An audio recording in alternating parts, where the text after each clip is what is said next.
नहमदुहु व नुसल्ली अला रसूलिहिल करीम अम्मा बाद अऊज़ु बिल्लाहि मिनश शैतानिर रजीम बिस्मिल्लाहिर रहमानिर रहीम वलक़द यस्सरनल क़ुरआन लिज़्ज़िक्रि फ़हल मिन मुद्दकिर।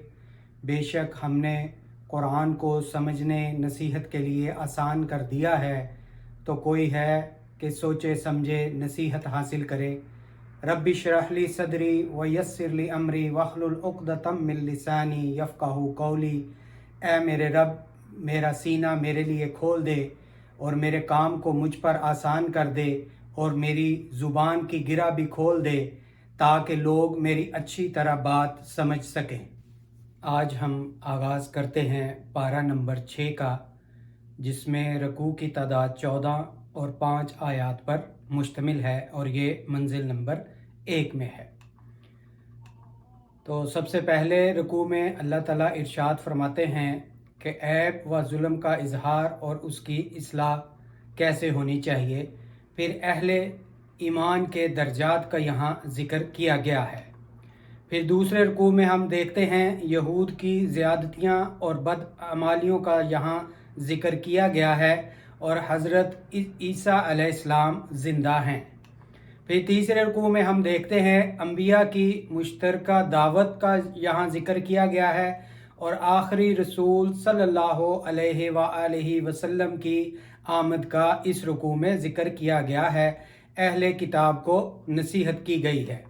फिर चौथे रकू में हम देखते हैं कि यहाँ वरासत के ज़िक्र का दूसरा हिस्सा बयान किया गया है कि कलाला बे औलाद शख्स की वरासत का ज़िक्र कि वो किस तरह तकसीम होगी।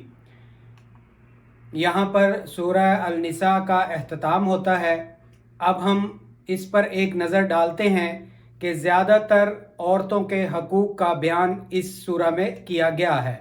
फिर यतीमों के साथ अच्छा बर्ताव करने का ज़िक्र किया गया है। फिर मुनाफ़िकों की नामुनासिब हरकत का यहाँ ज़िक्र किया गया है और उसका इजहार किया गया है। ओहद में मुसलमानों को जो नुकसान हुआ, नबी करीम सल्लल्लाहु अलैहि वसल्लम के हुक्म को न मानने की वजह से हुआ, उसका बयान इस सूरह में किया गया है। फिर मेराज के बांटने के कायदे यहाँ पर बयान किए गए हैं। दो नसारा के गलत अकायद बताकर उनको दुरुस्त करने की हिदायत की गई है। फिर आखिर में ईमान व नेक अमाल के अजर व सवाब का इस सूरह के अंदर ज़िक्र किया गया है। अब हम आगाज़ करते हैं सूरह अल-माइदा का और यहाँ से मंजिल नंबर 2 का भी आगाज़ होता है। बिस्मिल्लाहिर्रहमानिर्रहीम।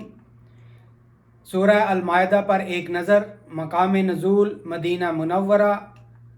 कुल आयात की तादाद 120 और रकू 16 हैं और ये सूरह माइदा 5वें नंबर की सूरह है और 6ठे पारे में है। पहली आयात में अल्लाह ताला इरशाद फरमाते हैं कि अपने अहदों को पूरा करो। फिर तकमील दीन का ऐलान इस रुकू में किया गया है। फिर हराम व हलाल चीज़ों का बयान इस रुकू में किया गया है। फिर हम देखते हैं वुज़ू और गुस्ल और तयम्मुम व अदल व इंसाफ के अहकाम इस रुकू में बयान किए गए हैं और अल्लाह का एहसान जो तुम पर किए गए उनका भी जिक्र इस रुकू में किया गया है।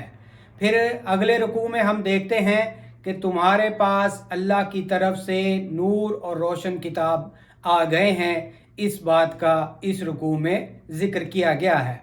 फिर 8वें रुकू में हम देखते हैं कि बनी इसराइल पर अल्लाह का एहसान जो अल्लाह ताला ने उन पर किए, फिर उनकी बुज़दिली का यहाँ जिक्र किया गया है और उनकी अहद शिकनी और फिर जो उनको सज़ा दी गई उसका बयान इस रुकू में किया गया है। फिर यहाँ हम देखते हैं कि इंसानियत का पहला कत्ल जो हज़रत आदम अलैहिस्सलाम के जो 2 बेटों के दरमियान हुआ उसका बयान इस रुकू में किया गया है और फिर फसाद फिल अर्द की सज़ाएं भी इस रुकू में बताई गई हैं। फिर हम देखते हैं कि फलाह की राह, चोरी की सज़ा, नबी सल्लल्लाहु अलैहि वसल्लम की दाद रसी और अदलो इंसाफ से काम लेने का जिक्र इस रुकू में किया गया है। फिर हम देखते हैं किताब इलाही के फ़ैसले, कुरान सच्ची किताब है। का जिक्र इस रुकू में किया गया है।